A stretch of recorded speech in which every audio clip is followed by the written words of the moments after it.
ხდება დაფინანსებას და იმას ყველაფერი რიგზე გვაქვს. უკვე მე-15 წელია ასე სულ ის სამი ცნობი საერთაშორისო კატეგორიის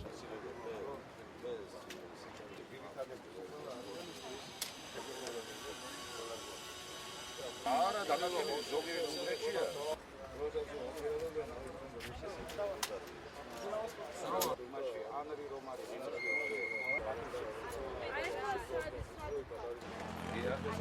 პრობლემა გვაქვს, რომ დარბაზი არ გვაქვს, სულ იჟარით ვიქირავებ დარბაზებს და უმეტესად, ხო, არის დაქირავებული დარბაზები. იმედი მაქვს, რომ ბატონი გოჩა ახლა ჩვენი ბათუმელი იგია და დაგვეხმარება და იმას კრივიცევ არსება და იცნობს. განცხადებით მიმართავენ ჩვენ თვითმმართველობას და მერიას, არანაირი ყურადღება არ მიაქციეს და მე ვპირდები იმას, რომ ჩემი მისვლის შემთხვევაში, ჩემი გუნდის გამარჯვების შემთხვევაში აუცილებლად გამოეყოფა ტერიტორია, სადაც თავიანთ წინსულებს, თავიანთ მედლებს იმ შენობაში გაამაგრებენ.